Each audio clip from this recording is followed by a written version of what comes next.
అందరికీ నమస్కారం. సుదీర్ఘమైన ఎన్నికల ప్రచారం ముగుస్తున్నది.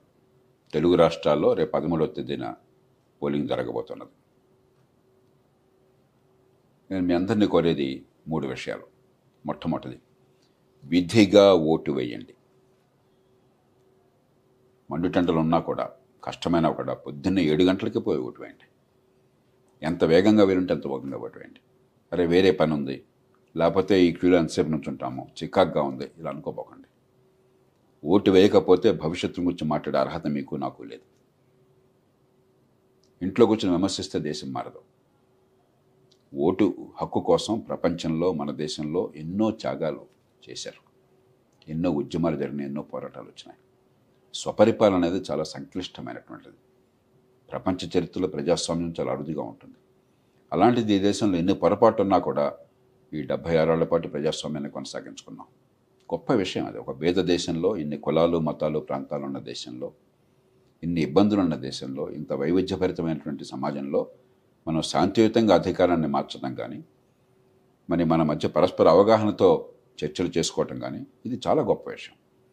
కాబట్టి ఓటు అన్నది ఇది కేవలం ఎవరు నెగ్గుతారని కాదు, ఇది ఒక ప్రజాస్వామ్య సమాజానికి సంకేతం. కాబట్టి ఓటుని చాలా సీరియస్గా తీసుకోండి, చాలా పవిత్రంగా భావించండి, ఆషామాషిగా తీసుకోబోకండి. ఖచ్చితంగా ఓటు వేయండి. ఎంత ఇబ్బంది అయినా కూడా ఓటు వేయండి.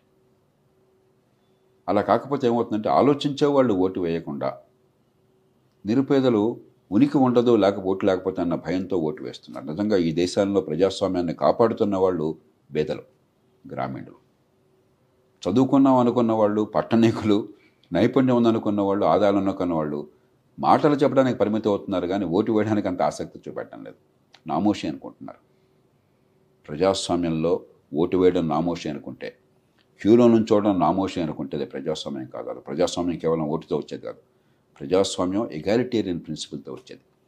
పుట్టుకతో నిమిత్తం లేకుండా అందరికీ సమాన హక్కులు ఉన్నాయి, అందరి గొంతుకి విలువ ఉన్నది, ఆ గొంతుని గౌరవిస్తామన్న భావన ప్రజాస్వామ్యానికి ప్రాణం.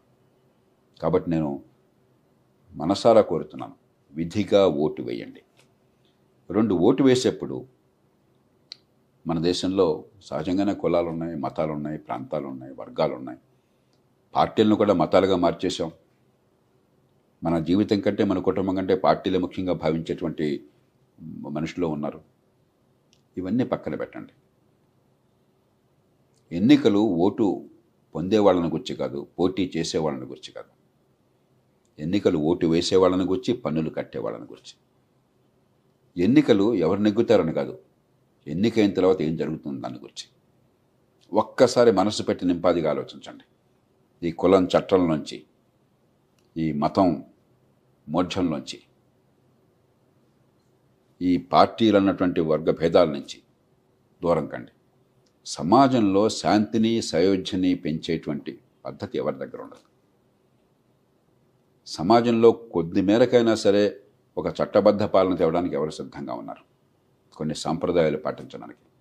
అన్నిటిని మించి సమాజంలో సంపద పెంచడానికి, మౌలిక సదుపాయాలు కల్పించడానికి, మన పిల్లలకి కాస్త ఇవాళతో పోలిస్తే రేపు మంచి భవిష్యత్తు రావడానికి, ఆదాయాలు పెరగడానికి ఎవరి విధానాలు, ఎవరి పద్ధతులు, ఎవరి చరిత్ర పనికొస్తాయి. మనసు పెట్టండి. మన కులం కంటే, మతం కంటే, పార్టీ కంటే మన కుటుంబం ముఖ్యం, మన పిల్లల భవిష్యత్తు ముఖ్యం. మనందరం పిల్లల కోసం ఏ త్యాగమైనా చేస్తాం. అలాంటిది పిల్లల భవిష్యత్తు కోసం ఓటు వేయలేమా? ఈ క్షణం ఈ పూట నాకే వస్తుందని కాకుండా, రేపొద్దున నా పిల్లలు ఏమవుతారు, ఆర్థిక వ్యవస్థ పెరుగుతుందా లేదా, వాళ్ళ ఆదాయాలు పెరుగుతాయా లేదా, మన తరం కంటే తర్వాత తరం మరింత అందమైన జీవితాన్ని పొందుతుందా లేదా, ఈ ప్రశ్న మనం వేసుకోమా? కానీ ఎన్నికల ప్రక్రియను మనం గౌరవించాలి. ఎన్నికల మీద నమ్మకం ఉండాలి. శాంతియుతంగా అధికారం మారాలి. రాజ్యాంగబద్ధంగా అధికారంలోకి వచ్చిన ప్రభుత్వాన్ని గౌరవించాలి. మనకి పొరపాటు చేస్తే స్పందించే హక్కు ఉన్నది, విమర్శించే హక్కు ఉన్నది. కానీ ముందు మనం ఎన్నుకున్న ప్రభుత్వాన్ని మనం గౌరవించాలి. ఆ ప్రభుత్వం ఈ పార్టీ ప్రభుత్వం కాదు, ఆ పార్టీ ప్రభుత్వం కాదు, మనందరి ప్రభుత్వం. అది జాతీయ స్థాయిలో కావచ్చు, రాష్ట్రంలో కావచ్చు, మన ప్రభుత్వం. ఆ ప్రభుత్వం మనందరి కోసం పనిచేయాలి. మనందరం ఆ ప్రభుత్వం మనది సొంతం అని గుర్తించాలి. కాబట్టి ఈ కక్షలు, కార్పణ్యాలు, ఈ కులాలు, ఈ కులాలకి పార్టీలకి మధ్య అవినాభావ సంబంధాలు, అక్కడి నుంచి ఆ కక్షల కల్పనలతో హింస, ద్వేషం, ఇవన్నీ కూడా సామాన్యుల బతుకుల్ని అస్తవ్యస్తం చేస్తుంది. రోజువారీ రాజకీయాన్ని ఆ ఎన్నికలకి విధాన చర్చలకి పరిమితం చేయండి, కానీ మన జీవితాన్ని అల్లకల్లోలం చేయకుండా కాపాడుకోండి. గ్రామాల్లో తన్నుకోవటం, ఈ వర్గం ఇక్కడ, ఆ వర్గం అక్కడ, వాళ్ళకి వీళ్ళకి మధ్య ఇంటి మీద కాక ఇంటి మీద వాళ్ళదు, ఇది ఒక ప్రశాంతమైన సమాజానికి విరుద్ధం. మన ఆత్మగౌరవానికి భంగం. మనల్ని బానిసలుగా మార్చేస్తాం. మన పార్టీలకు బానిసలం కాదు. మనం మన కోసం బతుకుతున్నాం, పార్టీల కోసం బతకటలా. పార్టీలు రాజకీయం మన కోసం బతకాలి, మన పిల్లల కోసం బతకాలి. అది మర్చిపోకండి. ఖచ్చితంగా ఈ దేశానికి అందమైన భవిష్యత్తు ఉన్నది.